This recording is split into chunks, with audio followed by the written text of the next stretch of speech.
Chapter 2. Lucy and Her Mother War.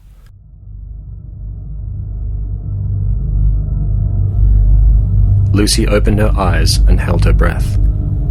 In the space between dream and wakefulness, something lurked, like a crouching tiger or a circling shark. She flexed her eyelids wide, willing her retinas to open so she could see. There, in the corner, next to her door, a coiled body breathed. "Mum?" How long had she been there? Her shift had finished soon after Lucy's sleep period had begun.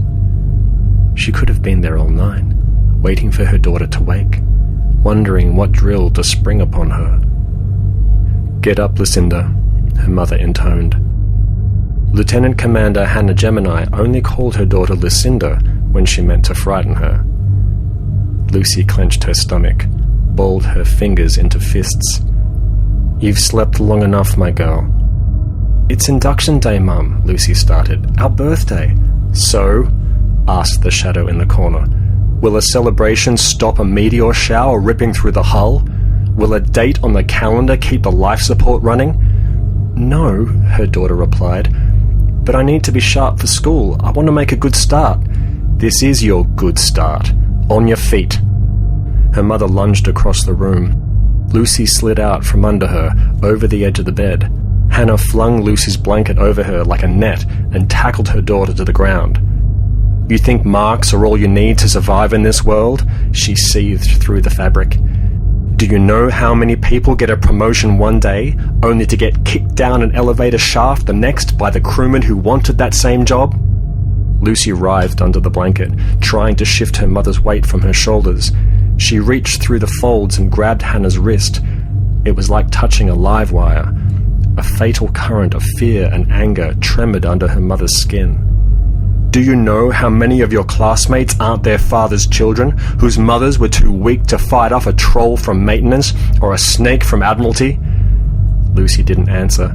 She moved her grip up her mother's arm to her shoulder. "Now fight, Lucy! Fight!"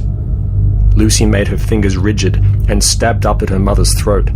The woman gasped in shock and pain and fell backwards.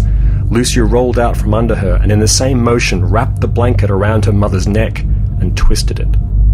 Hannah's hands rose to her daughter's cheeks, but she did not tap out. Her fingers remained still, as though this were the only embrace she could bear. Lucy let go, and her mother fell forward on all fours, coughing and spitting. Lucy stared at her.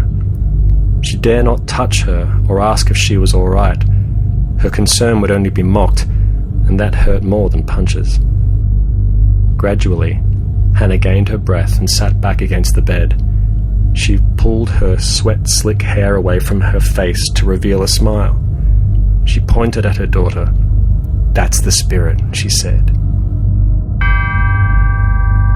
The first bell. Mother and daughter both looked at the door to Lucy's gravity shower. Hannah rose to retrieve a fresh cadet suit from the wardrobe and handed it to her daughter. Lucy took it in silence and began to change. Silently, her mother watched her, saying nothing about the old yellow bruises on her daughter's wrists and shoulders, or the fresh red marks on the small of her back. None of these would appear on the skin of the avatar seen by Lucy's teachers and her peers. But as Lucy zipped up her uniform up to the chin and turned to enter the black chamber of the shower, Hannah caught Lucy's hand and squeezed it. "Give him hell, Luce," she said. Lucy did not reply. She did not look back. She bore her tears boldly into the darkness.